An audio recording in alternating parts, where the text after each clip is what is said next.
Watson here, freelance writer, player of games, lower of volumes. There we go. Writer of words, recorder videos, and tabletop role-playing aficionado. Welcome to my weekly behind-the-scenes DM-only live stream crafting Icewind Dale, which I build, write, and prepare for our next session of Rime of the Frostmaiden. If you are playing characters of Alraven, Bobby Flay. Bobby Flay, if you want to come into my chat, absolutely can. Since it's not a cooking show, maybe I have a chance of beating you. Celeste, Edmund, or Thimbleweed. This is not meant for you, but for the rest of you, welcome. There will be many spoilers for this stream.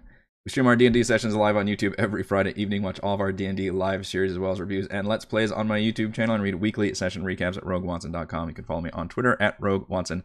Join our official Discord server with invite link in the description below. If you'd like to support the channel, please check out patreon.com/Rogue Watson. Shout out to a new patron this week, Jonathan. Thank you for your support. For campaign, we use Roll20.net. For streaming, I use Open Broadcaster software with Streamlabs. My wife is a huge fan of the cooking channel network, I guess.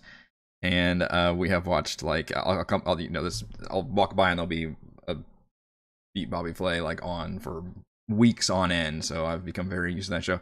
Now, however, it's all about Guy Fieri and the grocery games, which are very watchable, like fun, good-natured, not like cruel reality shows. Everybody likes, there's like a universal thing, we all like food, and it's really fun to watch people like prepare food, and it's yeah, it's very enjoyable. So shout out to the cooking network or channel, whatever the fuck it's called.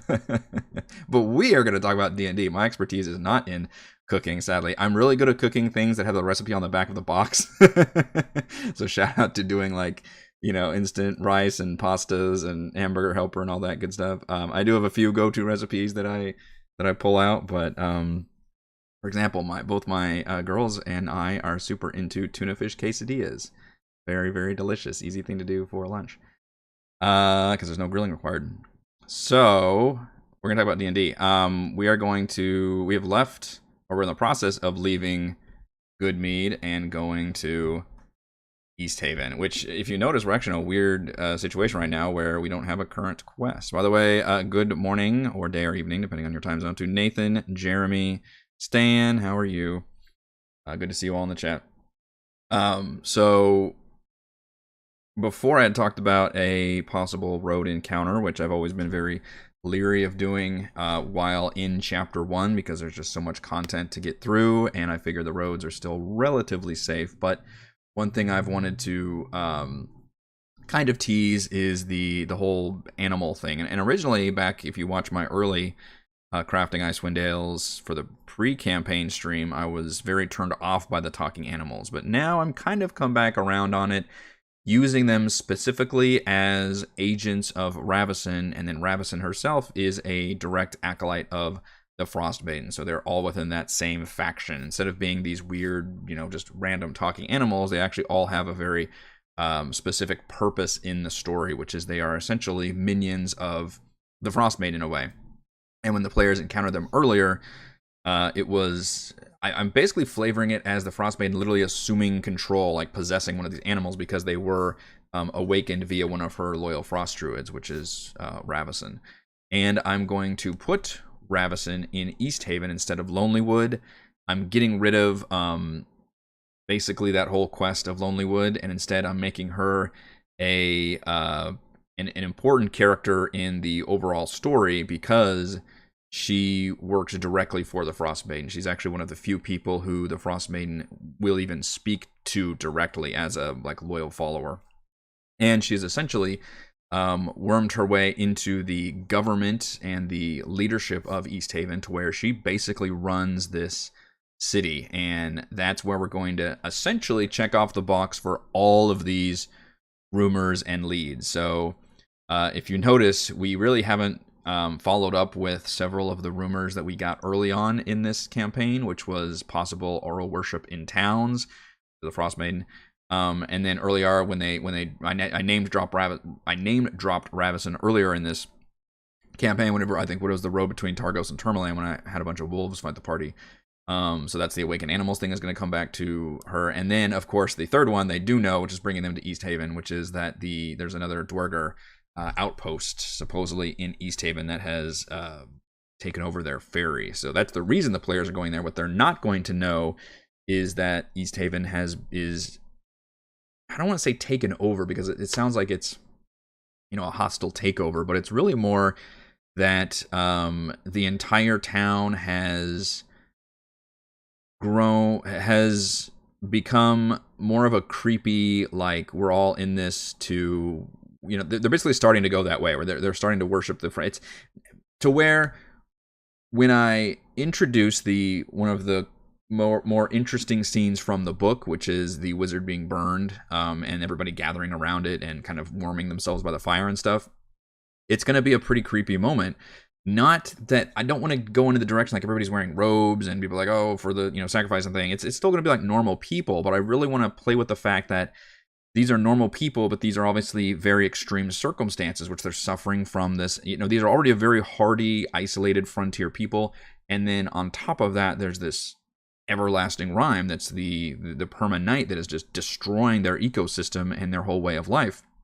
And so it makes sense why people would turn to the old ways, which would be like open worship of the Frostmaiden. So essentially people being kind of seduced into this aspect. And Raveson is going to be the speaker for, not literally the speaker, sorry, the speaker is still Daneth Wayland, but she will be the mouthpiece for the Frostmaiden in terms of trying to tell everybody this is the way it is. And specifically, keep in mind, remember, Auril did create the Rime. She made everything super dark because it's her like trying to lock this area down, and it's like her, shutting things down because someone located Easthaven, which is the buried ancient city under the ice, under the glacier.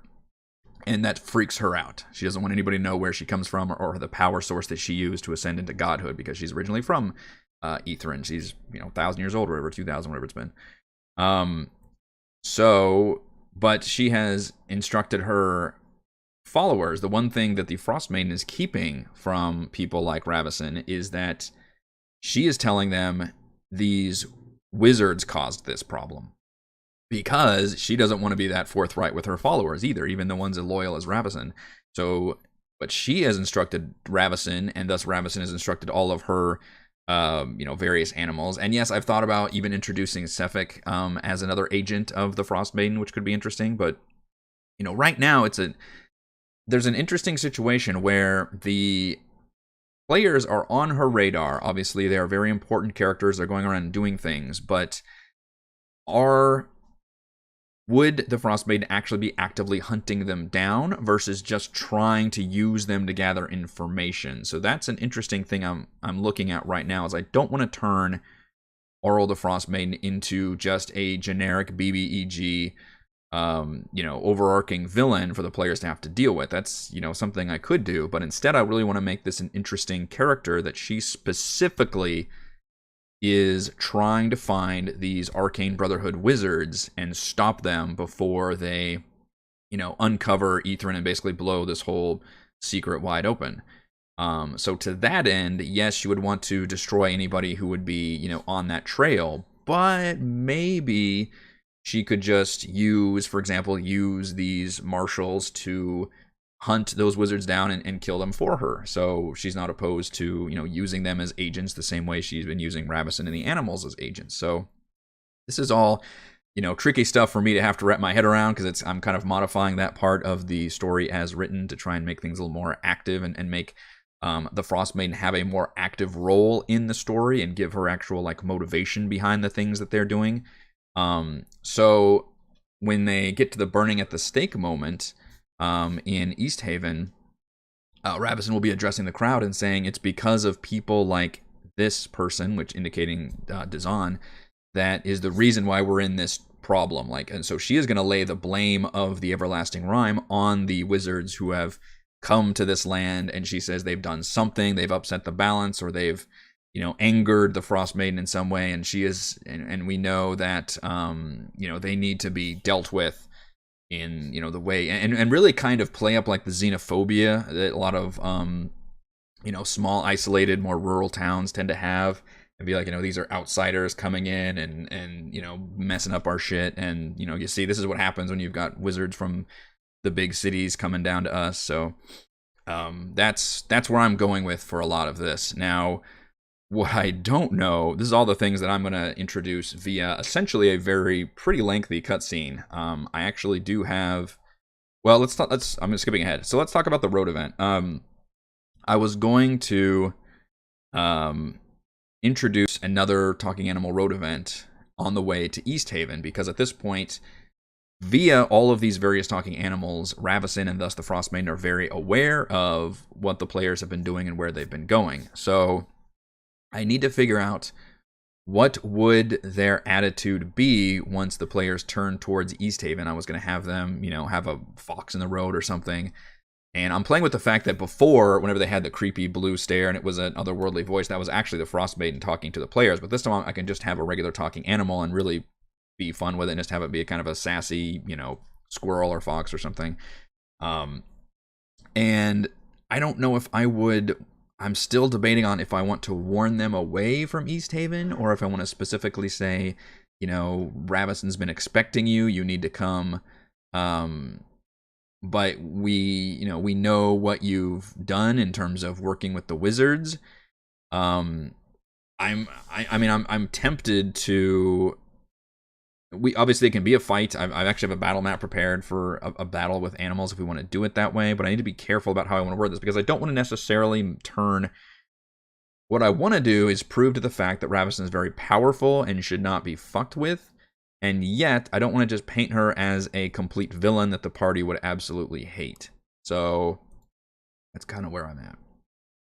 Mention where Oral came from. I'm not sure where that is. Just saying the Starfall seem to be criminally underused monsters. Where she came from. Well, and we can talk about more about like really some extra dimensional stuff if we want to, and really go Stranger Things with it at the end if we want to go that way. But what I'm picturing is that Oral is literally a Netherese wizard. She lived at that time. She lived in the floating city, and she was one of the high-ranking wizards. They have there was like one high-ranking wizard of each school, and they all like sat in chairs or something around the area. She was like one of those wizards, and essentially she worked behind everybody's back, drew power from the Mythalar, which is the giant magical power source that powered the whole city, and used that power to ascend into godhood. And unfortunately, the side effect of that is she drained all the power from it temporarily and literally caused the entire city to crash and basically killed like 90% of the population and everything.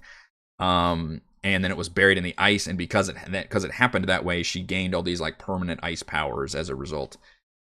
So that's where she came from, and all of that is going to be hopefully a cool, like, shocking reveal as they get to it. And what I would like to do, if we're really talking about things that are going to happen in the future, is when they actually get to Grim Scala and the Isle of Solstice, I can still possibly use the Frostmaiden stat block as an enemy, maybe like one of those stages. But then once they defeat her, then she can become basically their next quest-giving NPC for the final act, which would be, you all are strong and powerful.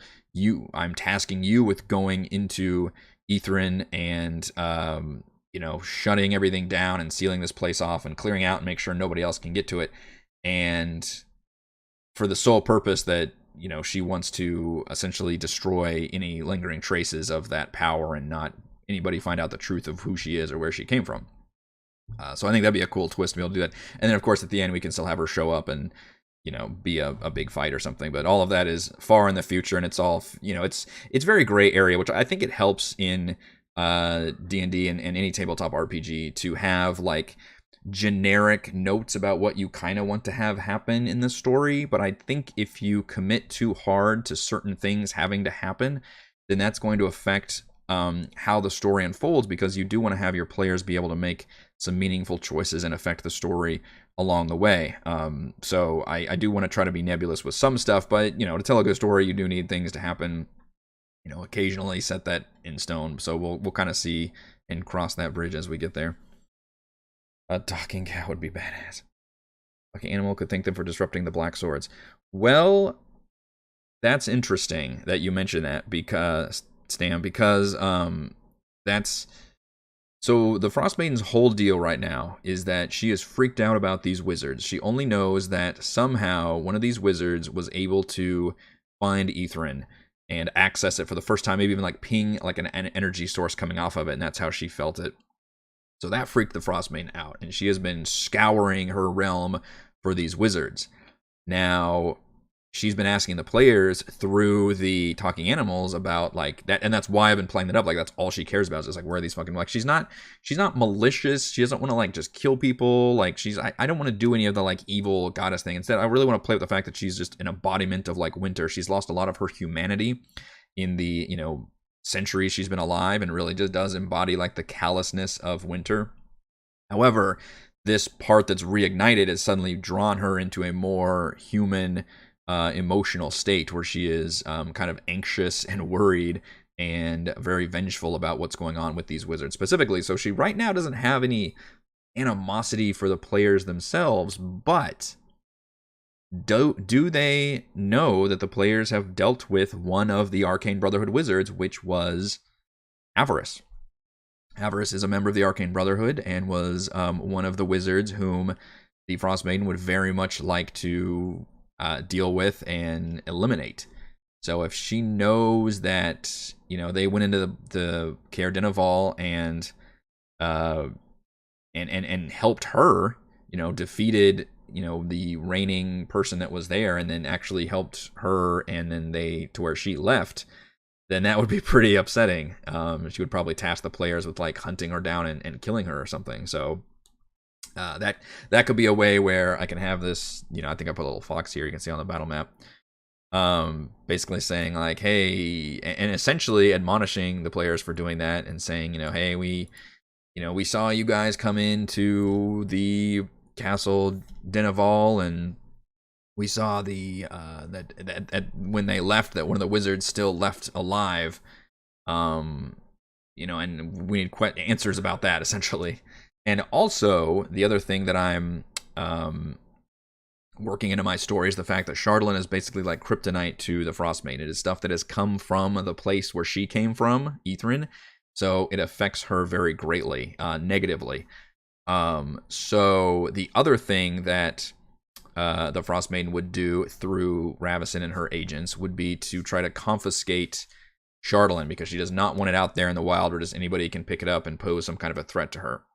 Which is why I'm going to frame it as having a large Chardalyn deposit in Easthaven, because Raveson would be also trying to collect that stuff.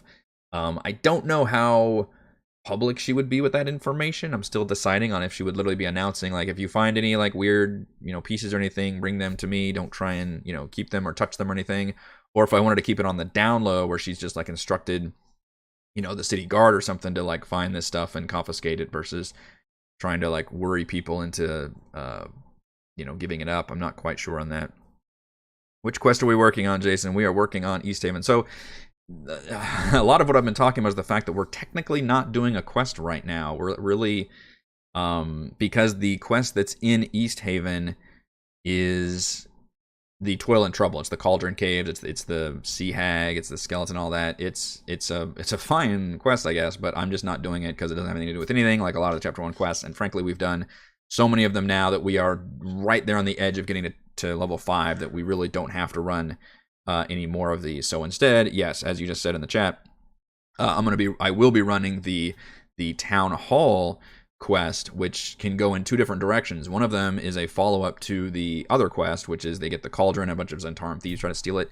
But the other one is that the Duergar in the Easthaven ferry attempt to steal the whatever the big Chardalyn statue is in the town hall, which they've I don't know if I flavor it as they'll still have the statue, or if there's a bunch of confiscated Chardalyn like material and stuff that they just have.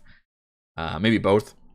Maybe they just have a storage room that's like, you know, under security or something. And what I'd love for the players to do is to have this be really an investigative session, especially since we just did a bunch of dungeon crawls. So I'm specifically not wanting to do any dungeon crawls for Easthaven, and instead do a lot of investigation work, which means a lot of work on my end, because there's unfortunately not a lot of information about Zahn, and because if somebody gets burned at the stake, like they're gonna want to fucking follow up on that, right? I'm not letting them intervene. It's gonna be all a cutscene situation, where I'm gonna have that happen and then also transition into like Raveson giving a big speech and all that.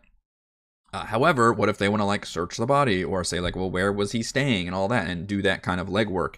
That's the kind of stuff that I need to include so that they can get some information. And I would love to tease the fact that yes, this was Dazan, but it was actually a clone of Dazan. Like maybe something weird's going on there, that the players could find out, that would tease the fact that yes, this is one of the wizards, but maybe it's not.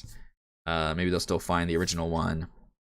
Although a clone making it all the way down to Easthaven from the original place is also kind of crazy, but or it could be the original one and it's the clones that are left behind. But I think it'd be more interesting if this was maybe. I think the original one. I really want to do a fun horror thing with the what is it called, the Lost Spire of Netheril, where he found this cloning chamber, just kept cloning himself, but like it creates like it was a huge problem and created these like monstrosities and stuff. Eventually, as he kept cloning, the clonings like got degenerated like physically and mentally until it created like some kind of horrific like blob legion thing, which could be kind of cool, like kind of like the gibbering mouthler, I guess. Like make a high level gibbering mouthler. That's my idea for that. So, but I need to come up with story stuff for that. But so essentially, we're going to be getting on the road. We're going to Easthaven. I'm going to use the talking animal thing again, which in a way, this is kind of the climax of the talking animal stuff, because once we meet with Raveson, I don't know what's going to happen. It's going to be an interesting conversation for sure.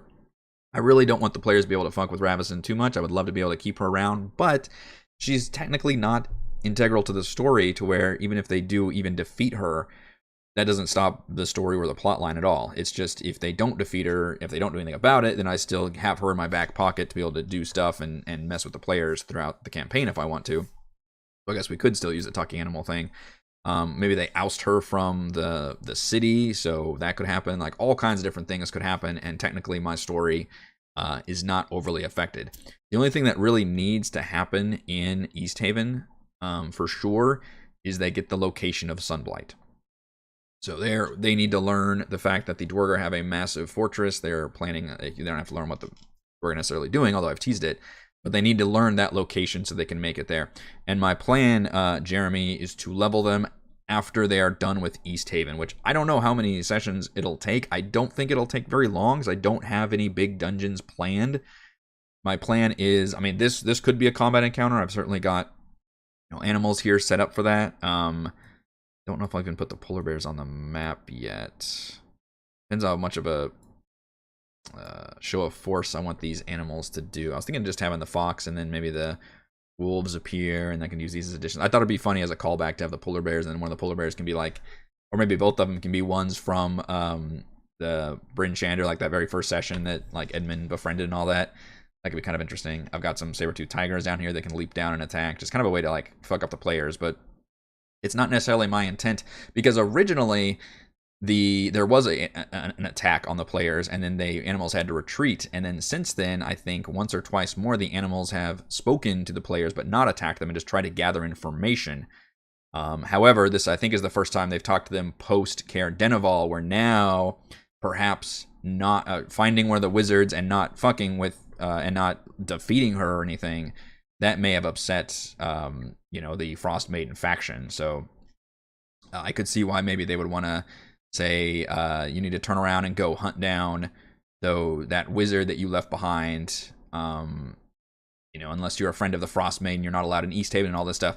My problem is, if I do that to the players, I need to have them stand their ground and say, no, fuck you, we're still going to Easthaven, because I don't have anything planned if they don't. If they leave and turn around and try to go hunt her down, that would not be technically doable for them, because they don't have any like trail to follow or anything like that.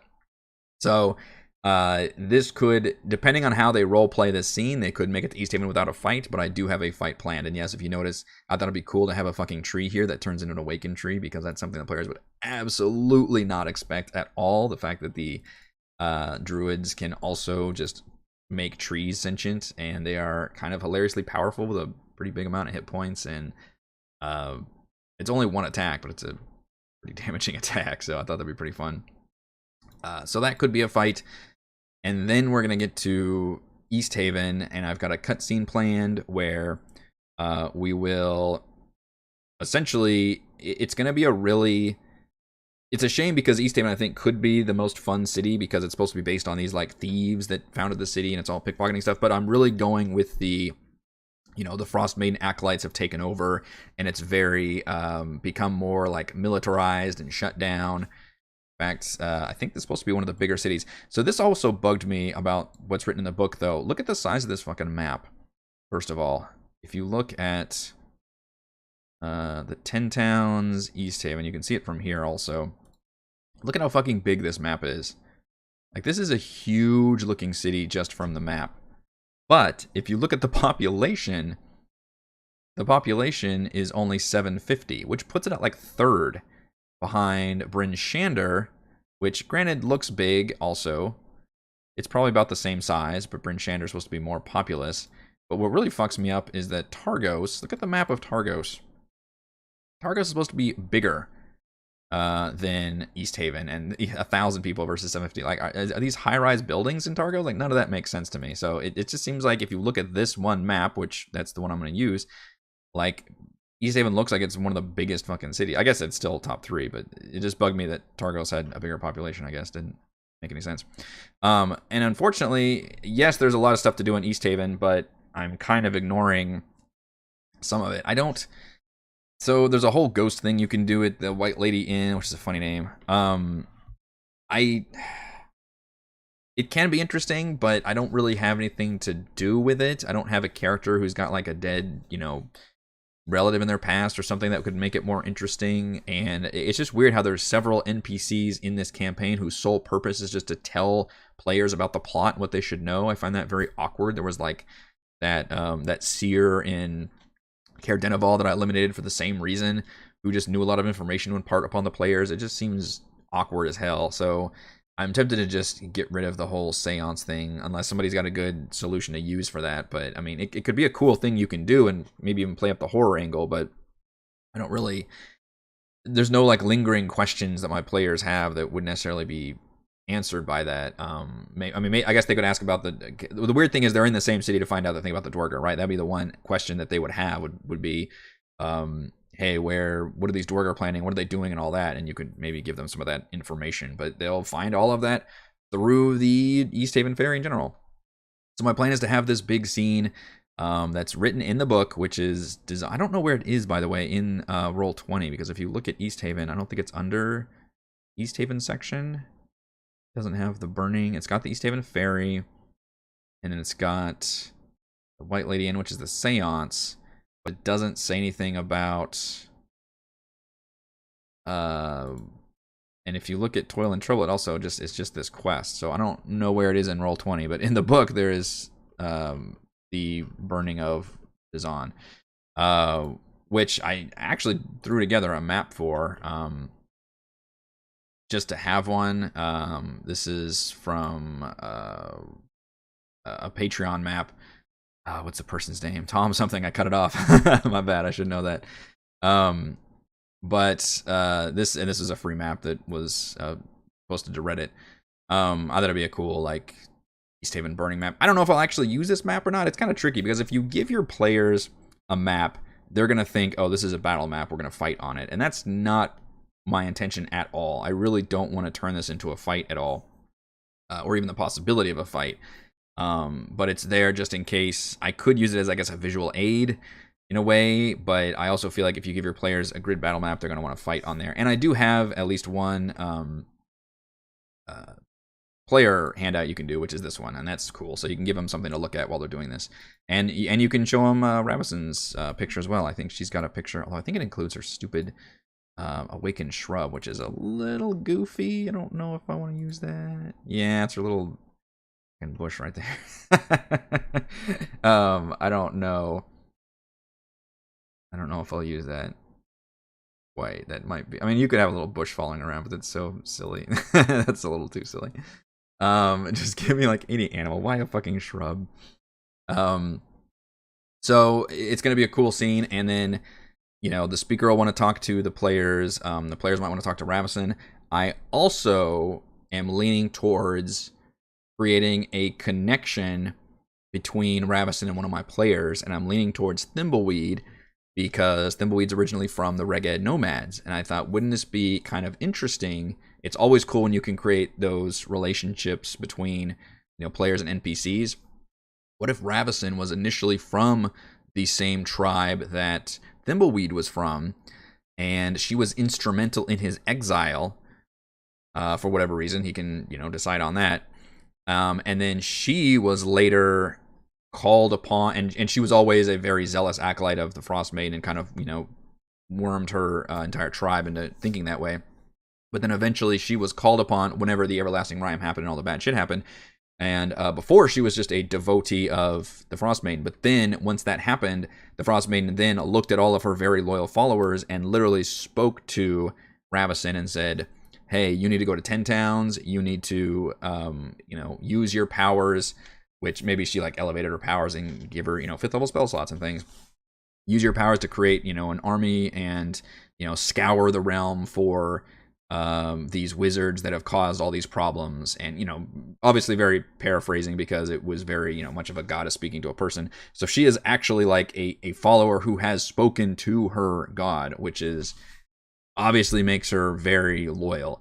And then she left her tribe to go do that. So that, I think, could be a cool tie-in for there, depending on how the players want to handle that.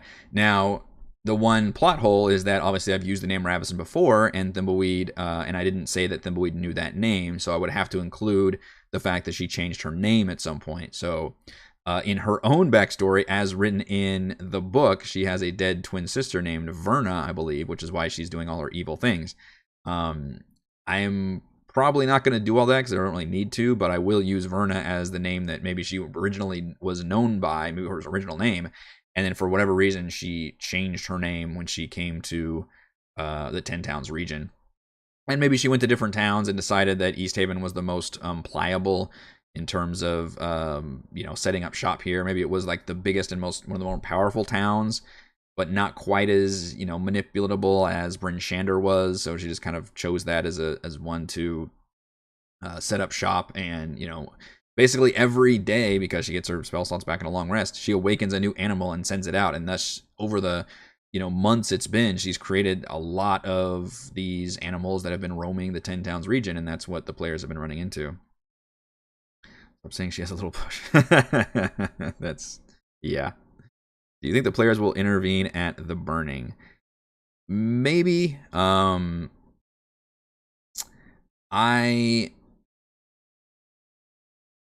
think it's a trick that a lot of DMs will have to deal with that, but I'm gonna paint it like a cutscene. This is something that is already happening. I'm not gonna describe the fact that oh, there's this dude who's struggling on his bonds, and there's a guard coming up with the torch ready to light this thing. Because yes, if you describe it like that, players will absolutely intervene.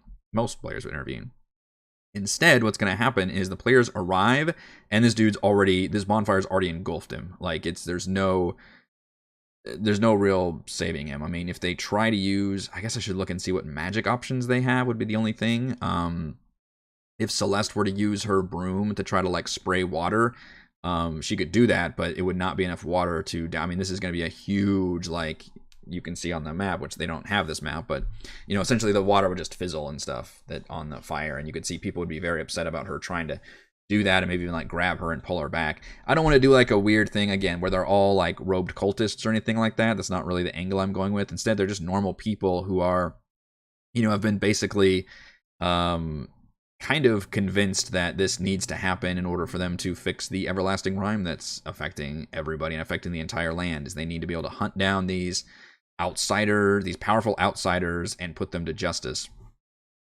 So they can try to intervene, but they're not really going to be able to. But what I will do, which I still need to do, is come up with a series of investigative steps that the players can do in case they want to follow up on this. In case they want to search the bonfire, we're going to look for any clues, or let us know where he was staying or what he did, what are his crimes. Because in the book, his crimes are,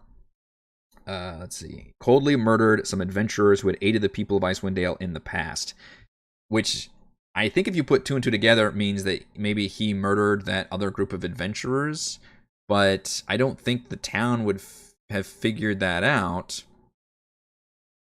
guess I could include that. Maybe he's stupid enough to have a journal behind. But if I want to use him as a clone, because he went from the mountain to the Lost Spire of Netheril, what I need to figure out for plot hole purposes is why this clone, or why the original went back to town. And maybe this is the original. Is it supposed to be the original or the clone that died? I actually forget how that works. I need to go to Lost Spire of Netheril, don't I? Because I really need to get this story straight before we... Which means, after this, maybe I'll give them the location of Lost Spire of Netheril. That could be interesting. If they follow up on this, maybe they'll get that. But it's way the hell up there, and then they'll also gain the one for Sunblight. And then at some point, while they're in Easthaven, I would like to get them a message from Bryn Shander that says, hey, come back to Bryn Shander. We've got a diplomat here, and that'll be the Karkalok quest. And from that quest, they'll be given a proper like vehicle, and maybe they can say, hey, we've got, you know, proper non-polar bear creatures, maybe Axebeaks or something that could pull this wagon, and thus you guys now have a vehicle for traveling around Icewind Dale. And essentially that's the way of transitioning us from, you know, part 1 where we're just doing shit around 10 towns to part 2 where now we can go around to other areas. And at that point they would already have the quest for Karkalok, the Lost Spire, and Sunblight. Now what they don't know is that Sunblight actually represents a major shift in the story and essentially ends the first act. But I want to still give them the option of which, and when they're going down to Sunblight, I'll also give them Id Ascendant. That'll be Celeste's side crystal start flaring and stuff. Then I'll give them that location.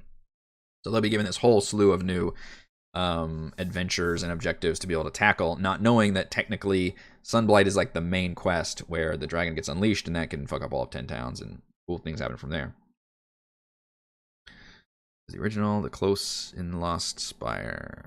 I don't know what you mean by that. Thimbleweed have Fog Cloud. Yes, he does. I mean, you could use that. I don't know what that's going to do. It would be really interesting if the players really try their best to stop this from happening. I guess I need to anticipate that happening for sure. But the thing is, I want to have a show of force that, like, this is being sanctioned. This is not like the town doing this unruly. This is being sanctioned by the government and by the military. And it's a very militaristic setup where, like, all the, you know, the guards have basically set this up. People are watching around. It's kind of a normal thing that's happening. And if they try to intervene, that's going to upset the town and possibly get them, like, arrested or taken back by the guards. And I do want to play with the fact that it's really Raveson that's running this town. Like, even though the speaker is technically in charge, she is really running things, to the fact that she even probably uses, like, him on a first name basis. And if she, you know, tells him to do something, then he will just do it because he values her as, like, a, you know, conduit to the Frostmaiden. And he himself, I'm really going to paint him as a superstitious leader, to where he would definitely defer to a person who had, you know, that close of a connection to the goddess. Oh, sorry, yeah, the clone. The clone is in the Lost Spire. So I could work with that then. Yeah, I do need to add more guards. Again, I might not even use this map, but I could add more guards. And these are not the guard stat block, by the way. These are the thugs, which the players have known to deal with. I guess I could put, like, various spots. If I want to actually use this map, I don't know if I'll use this map because, again, I think if you give the players a map, then they're gonna think fight, and that is not what I want to give them. But you want to, you know, as a DM, you don't want to necessarily narrow your players down too much. You don't, you know, so if they really want to do things here and try to start shit, then I want to try to work with that as best I can. If they get arrested, you could put a clue in the jail where the burning dude was the night before. Fuck, Lumpy, that's a great idea. Yeah, that's a really cool idea.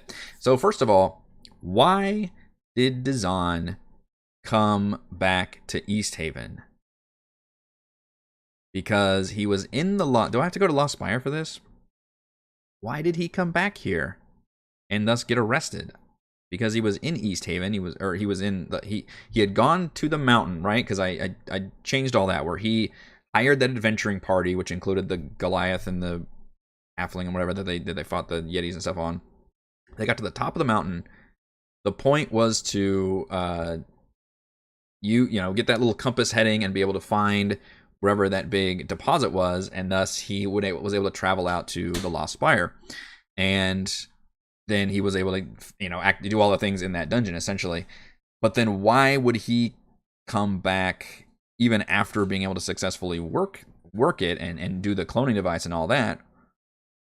Why would he return here and thus get arrested in the process? So there must be I need to come up with some reason that he would come back here. Because if he just needs supplies or something, you wouldn't have to go all the way to Easthaven for that, right? Like, it has to be specifically you came to this town because it's so far away. Like, you could have gone to Caer Konig to pick up, food and shit if you needed to if you just needed to resupply. You don't have to travel all the fucking way down to Easthaven. And there's no reason the towns would, like, arrest him and bring him all the way down to this town for whatever reason elsewhere. So this is the wrong map. I need to come up with kind of a reason, and then if I once I come up with that reason, then I can start laying out the clues that the party can find if they want to investigate all this, which should ultimately give them this location, even though it's still going to be far enough away where hopefully they won't necessarily want to immediately make a beeline to it, and I can. The way I'm going to dissuade them is by thus in giving them the quest from Bryn Shander that's like, hey, come back here and we'll give you the vehicle. And then once you have that vehicle, and really, they could technically go to Bryn Shander, get the vehicle, and then not do the Kirkalo quest either. They could say, well, fuck that, we'll go and do this other quest. Like, that's part of what I want to give the players their choices to, is once I give them things to do, they can decide which ones they want to actually do and in what order. So... but I would like to just give them a vehicle because that's my way of basically unlocking like the ability to travel beyond 10 towns. Or if I need to design Simulacrum, maybe I just need to look up under him. Don's trouble started. He broke away from his fellow wizards, hired adventurers, scoured from Netherese ruins. One group of them uncovered a buried tower in the tundra, and Zon went out of his way to eliminate anyone who knew of it, including the adventurers who found it, several 10-towners with whom they had spoken. Just said he visited Easthaven to gather supplies. Why would he go that far? That doesn't make any sense to me, given where the Lost Spire is. Like, you don't have to travel fucking 4 towns over to get supplies.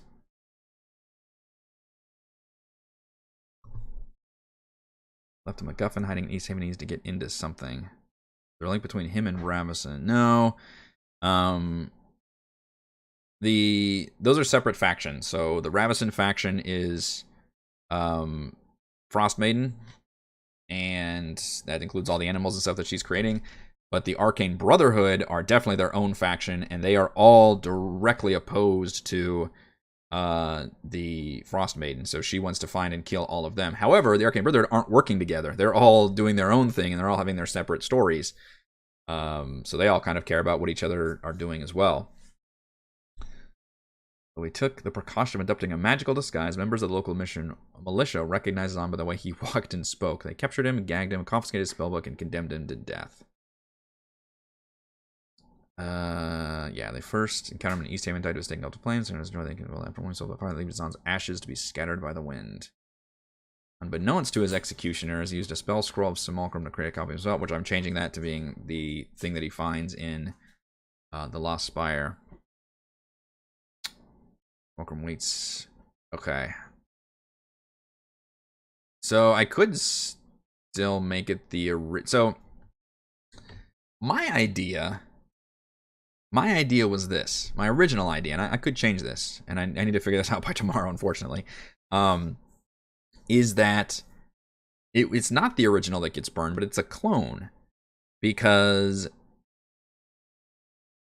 the clone is maybe it's one of the first clones, so it's still very close to Zon in terms of how he acts and looks. And maybe the clone just escapes. It's just you clone somebody and they're their own person, and the clone escapes and begins exploring 10 towns. And perhaps the clone doesn't have... I gotta really work and see how cloning works. Does the clone have memories?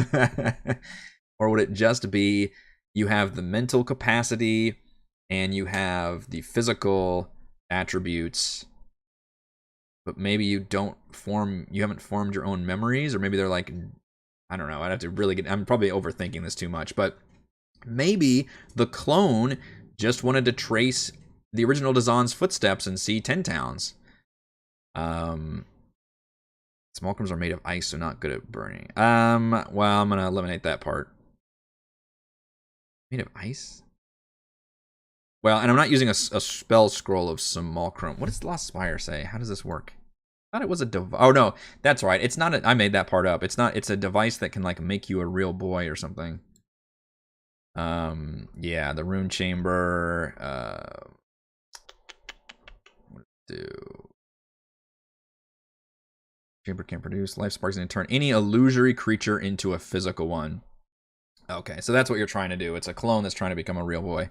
So I'm changing that and making it so the Rune Chamber actually straight up copies people.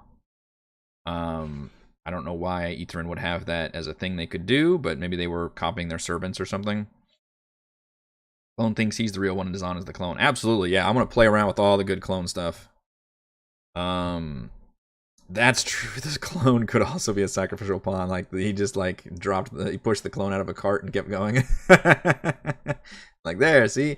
And that's an effective way to fake your own death, by the way, and get people off your trail. Is you give them a clone that they can actually kill. That still doesn't explain. Maybe he lets the clone go, or tell the clone, like, I need something from Easthaven specifically, something I left behind, but, or maybe the clone, oh man, I gotta figure this out. Whatever is more interesting, I guess. Or the clone escapes on his own and tries to just, trace those steps and see 10 towns and experience everything, and then gets arrested, not even knowing maybe what he did. Like, he just tries to deny everything and was, like, bewildered. So what could be interesting there is it paints the players like, oh, maybe this guy, is the real Dazan, but maybe something fucked with his head and he forgot everything. And he was just, professed his innocence and didn't know, anything about what had happened, about who he was or anything. Like, he wasn't even quite sure. And that could be an interesting twist where the players might think, okay, well, Dazan maybe, and I do want to, but the one thing I would like to do is give them the location of the Lost Spire. So whatever the end of their investigation is, it needs to lead them to finding that location. So there needs to be, like, a map that the clone has been creating, and maybe as a way to, like, find his way back in case he wanted to find his way back there, so that he can just trace the steps and come back there. So I'll need to figure that out. I'm not quite sure. Whatever makes for a more interesting story, I guess. Which if any of you have opinions on that, definitely this is the time to give them. Or if you're watching this later, I could certainly change that around. But I like the fact that I think it makes more sense if it's the clone that's put here, because I just can't wrap my head around why the original would come to Easthaven. It just seems so. I mean, he's already found, like, it's just, if he needs supplies, he would just get them from Caricon. He wouldn't go all the way to Easthaven to do that. But that means if the original is in the Lost Spire, maybe it's the original who's turned into this gestalt, gibbering mouther monstrosity, because he keeps cloning other people, but maybe the clones start, like, attaching to himself, and then you can turn him into, like, this nasty, creepy boss thing. That could be an option too. And what happens then is it's gonna be a really cool, creepy dungeon crawl where, like, they keep finding, like, these messed up clones and body parts, and I can use those as different stat blocks, like crawling claws and different things that are different pieces of this guy. I think that could be really cool. Cypher would be cool, yeah. I guess the main thing I need to figure out is, was the clones going to Easthaven, was that officially sanctioned by the original for some purpose? Or was it this clone going out on his own accord and, maybe escaping the facility and making it all the way to Easthaven and just... maybe he was caught because he wasn't smart about it. Maybe he really is like a newborn baby where he has the mental capacity of Dazan, but doesn't necessarily have the memories and things. So he's, if he was born in the Spire, then he just wants to come out and see the land and stuff. The only bummer is it would have been smarter to like tease the fact that there was this weird dude like wandering around the towns, because he would have gone through Kaer Konig and Kaer Denival first, rather than try to make it all the way to Easthaven. So much of my problem is the fact that Easthaven is not the closest place to the Lost Spire. That ends up being a annoying hurdle to get around. Or maybe he's not that crazy. He still has all the memories and things, but for whatever reason, he's trying to get to a major city in order to just leave and like start his life over, because he sees that, he's a successful clone of Dazan and he can maybe try to make a new life for himself in Easthaven. But unfortunately for him, he doesn't realize that Easthaven, maybe in the time between, has become a haven for Raveson, and the Frostmaiden are specifically looking for these wizards who fucked everything up. So maybe the clone isn't quite aware of that. The clone thinks he's the real one and Dazan is the clone. I think I already read that before, but yes. Yeah, I could play around with that as well. So that's all going to be, non-dungeon crawling, probably not combat, but I always have to prepare for combat. But otherwise, it's going to be some investigative stuff. I guess they can search the bonfire, but I would think the fire would kill just about everything. Maybe there would be the guards would have confiscated anything he had on him. I mean, they even say they confiscated his spell book. It's not like he would have shard or anything on him. Like, they would have taken everything. So there wouldn't be anything in the bonfire for them to find. What they could do, though, is ask, where did you capture him? Where was he staying? All those kind of questions. And that could hopefully lead them to something. I'll have to come up with maybe some interesting, clues for the players to be able to follow, ask around people in town. And essentially I would like for them to stumble upon a journal or a map or something that they can figure out. Maybe it's as simple as they go to the cell he's been kept at, and they decipher some shit he's been drawing on the wall. I don't know if it's little shit or blood, or maybe you found some rock. You get a rock and you can draw it. That is the map or something that he's trying to map out the area, and he's got the lost, and he draws the Lost Spire on the map or something. That could be a way to fight. It doesn't have to be literally a journal. It can be anything, but that's the one piece of information I want to give the players, is where the Lost Spire is. And then the other thing we have to talk about, which we're almost out of time, is the Duergar, which is I do not have a map yet. I probably need to have a map for the Easthaven Ferry. There's not one included here, unfortunately. I've got some options. If any of you know of good maps I can use, then do point them out to me. I've been finding some, but my point is not to. What I would like to change is to do the Chardalyn Caper from the Easthaven Town Hall. I believe is here. And put the Duergar there instead of in the Easthaven Ferry. So that's not just you show up at the ferry, you fight the Duergar, and it's over. Instead, you show up at the ferry, maybe you get some information there, and maybe the Duergar have some animated armor or some kind of cool guards they left behind. In case anybody made it inside, some traps and stuff. So make it a really small, like 2-room, dungeon encounter thing. And then they'll learn, the Duergar have this plan that they're gonna, steal from the town hall. And the timing is interesting, because I would ideally like for the players to stumble on the Duergar in the middle of the heist, and not give them a chance to rouse the town and the guards and stuff to come in there. I want the players to be able to do it on their own. So it needs to be a very careful timing wise. I think when they arrive in Easthaven, it will be maybe late afternoon or something, and then by the time they get to the ferry, maybe it'll be evening time, so things have kind of shut down, and they realize oh shit, we're out of time, we got to get over there to the town hall. So I want to try to play around with the time a little bit, make it work, and kind of force the players' timing to where their best bet is just to head over here immediately, which I guess I could use this map. I think it's a fine map. Is it a fine map? Let's look at this map. Journal on a clone seems odd. First entry would be a week ago. Yeah, it would. And that could be a very. The problem is, a journal is such it's a crutch, right? It's a crutch to be able to convey that story. So maybe just the map. Maybe a map without any actual journal entries would be helpful for that. Because we don't even have to tease the fact that it was a clone. We could just make that a shocking thing when they get to the Lost Spire, maybe outside the Lost Spire, and they start seeing like clone bodies everywhere and realize what the fuck's going on. Is this thing? I'm not even on the map right now. I'm not sure. And this map is very... Oh, there it is. I guess it's this thing right here, which is possessed by a ghost or something. I need to read more about this. But what I'd like to do is... so the players go to the Easthaven ferry. They're not the Duergar there, but maybe there is something there they can fight, flying swords or whatever Duergar would set up as a trap or something. And they learn about this heist that's about to be underway, which the Duergar are trying to get Chardalyn and then bring it to Sunblight. And they notice there's a big chunk of Chardalyn here because Raveson is confiscating Chardalyn. And that could be an interesting thing for the players, is that she knows they went to Caer Denival. There was a lot of Chardalyn there. And she wants the players to turn their Chardalyn over to her. That could create some animosity for sure.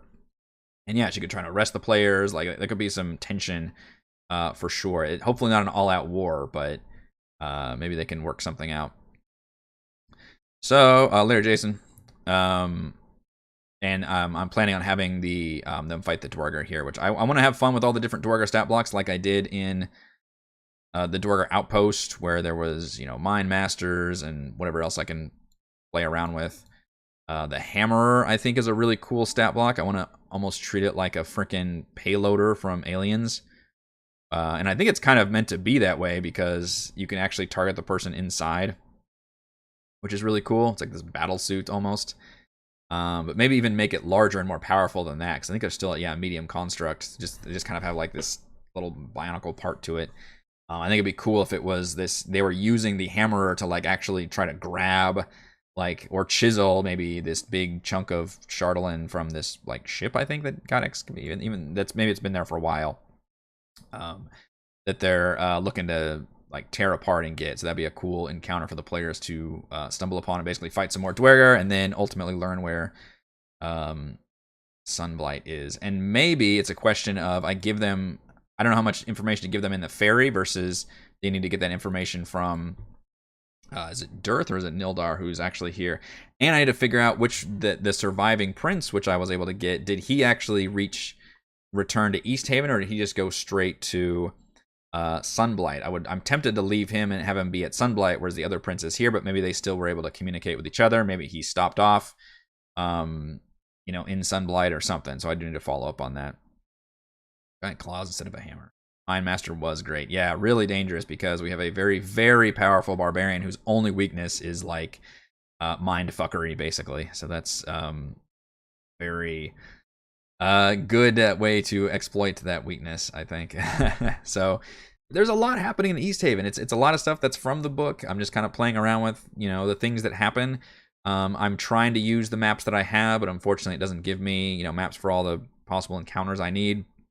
There's still going to be, combat encounters, but there's no real dungeon crawls. Even this one, I'm not really painting it as a dungeon crawl. Instead, it's going to be the Duergar have already broken in. There's a bit of a heist, in the middle of the action. And basically, I'm just going to throw Duergar inside of a single room. The players could decide, hey, do we want to send some people upstairs? I'm going to go through this door, like how they want to do it. But that will, or the other option is I could give the players the information about the heist and let them plan ahead of time. I don't know what would be more satisfying there. I feel like the more action thing of like they reading it and say, oh god, we have like 20 minutes to make it over there because they said the time is tonight or something. I feel like that would be the better way to play it, but the other way is, because I feel like if you give the players too much time, they're going to go, okay, we need to tell all the guards and put everybody posted on there, and it's just the Duergar could be a non-starter. Like, it's just not going to be a big threat if everybody's like alerted to this. I think that would be proof. So I think I need to be able to get them to the heist like right off the bat after that, and to do that, you have it basically take place at night. So hopefully by the time they make it to the Easthaven ferry, it's already like evening time, and then it's basically darkness. Chardalyn construct as foreshadowing. Yeah, I've teased the dragon a few times when they interviewed some of the Duergar, and this will be the time where they will get the location for Sunblight is going to be an important part of it. Now, I'm going to give them And Easthaven, could last 3 sessions. It could last 2 sessions. I don't know. I think it'll be maybe around 2 sessions, if I had to guess. And then I will level them to 5 after that. They will have the locations for the Lost Spire of Netheril and Sunblight.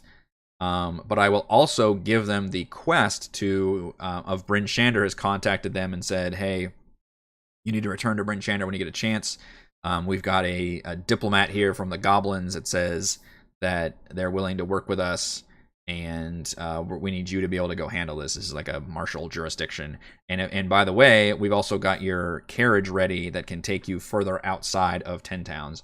So hopefully that's the one little bit of railroading I'm doing, where it will clue the players into at least returning to Bryn Shander, getting that vehicle, and then from there, they'll literally have 3 quests they can go tackle, which would be Corkaloak and Lost Spire from Chapter 2, and then, of course, Sunblight from Chapter 3. And I think those would be the only ones I would throw at them for now. Oh, and then once they go to Sunblight or start going to Sunblight, I would ping and basically introduce Id Ascendant due to Celeste's Psi Crystal. That's all my plans. Or I guess technically we're still kind of in Act 1 at that point. It's really weird because Act 1 doesn't really end until Sunblight happens, even though we're getting out of Tier 1. So it really depends. The players, I guess, if they make a beeline to Sunblight, which maybe they'll think, oh god, we really need to take care of this Duergar threat, then they could do that. And then, or they could say, oh, let's go take care of the other things first. It's going to be up to the players. I really want to leave it up to them. But we'll, I guess, technically made it Act 1, but we'll be entering probably Tier 2 at that point and level them up. So that is my plans for, I guess, a bunch of sessions coming up, isn't it? Because that's all the new quests and things. At some point, I mean, in terms of Chapter 2 in general, I will... The only one I for sure want to run is Dark Duchess, because I think it's a really cool encounter with the dragon and the ship and stuff. But that could literally be... It could either be a full quest, or it could be just a random encounter. You, like, see this fucking ship out in the distance or something. So I'm not worried about giving them that one. And then I will give them Revel's End at some point, but that's going to be an important story quest. Once they make it out of Sunblight and get to the Act 2, and then they have to actually hunt down the rest of the Arcane Brotherhood, which they already know Lost Spire location, which I guess hopefully they make it to Sunblight before Lost Spire, because that would be a little better. Revel's End is going to be where Nas Lantamir breaks out Baelish Gaunt. The current plans, that could change. And then other than that, don't know if I'll use any of the other ones. I mean, it's just plenty of content, really. Sunblight's already a huge dungeon. Destruction's Light, Chapter 4 is a huge event. Like, it's really nice to be able to have more content than you need, and then be able to pick and choose which ones you really want to roll with, which is one of the reasons I went with this campaign, is it just throws a lot of stuff at you, especially in those first 2 chapters, and just says, hey, use whatever you want. And I like that a lot. So I'm going to end up using probably half of both Chapter 1 and Chapter 2, which I think is honestly just plenty of stuff. And you can sprinkle in, if I want to wait until level like 8 or 9, when my players are still rolling around, trying to find the Arcane Brotherhood and stuff, I could throw in, Dark Duchess during that time, for example. And I could run Black Cabin. I would completely strip it of all its dumbass story and instead make it like this horror, like Evil Dead thing going on in there, and use that as an encounter thing that could happen. Like, all of these could be just like major scripted encounters out in the wilderness too, before we get to the actual, like, oh, now we know where the Frostmaiden's lair is, and that's wrap up Tier 2. That's a lot. Any expectations for what paths the players will go at level 5? I don't know. I don't have any expectations or thing from the player's point of view. I have said all of my plans, and my plans, they may change, but if you're talking about the path between Chapter 3 and 4, that's not going to be a choice for me. I'm going to use it as, I think that's a really bad idea to do it that way, frankly. I mean, there could be ways of doing it well, but I don't like the idea of you show up at a dungeon, the dragon takes off, and you have to choose between going to the dungeon you just worked all your way to get to, or go back and save 10 towns. I'm going to do it more like a Bond villain setup, where they get down to the Sunblight, they realize the villain's master plan is to unleash this fucking dragon, and then he actually is going to do it at the very end of that dungeon, and then the dragon is released, and now you have to decide, oh god, do we sit here and long rest and heal up, or do we hurry back there and try to deal with this dragon? And there's a lot of different variables and things that can happen and I plan on making that a very dynamic situation, which could last hopefully several sessions as you're like either chasing the dragon or going around different towns and trying to do things, or just going back to Bryn Shander and holding up and all that. So that'll be future plans. I agree, Nathan. I think the Black Cabin is very, very poorly written. I think it's having a creepy cabin is a solid idea, but I think anything that happens in that cabin is actually really stupid and terrible. And I've read a lot of reports about people that ran it as written and it went really weirdly. And I was like, yeah, it sounds like it would. All right, I think that will do it for this very excellent, if I do say so myself, session of crafting Icewind Dale. If you enjoy the content and live streams, please consider supporting me via patreon.com/RogueWatson. Shouts to Platinum patrons: Joe, Will, Tiny Dancer, Christopher, Thomas, Captain Mike, Adam, Stan, Nathan, Alex, Cam, William, and Jonathan. And gold patrons: RPG, Papercrafts, Pretty Boy, and Yuma, Marcus, Dead Lizard, Lounge, Sam, Ross, Lumpy Spuds, Jerome, Scalenia, Nick, Farty Mick, Butterpants, Blood, Angel, Veronis, Baboon, Nathan, Fast Like a Tortoise, and James. Thank you all very much for your support. And I will see you tomorrow for D&D.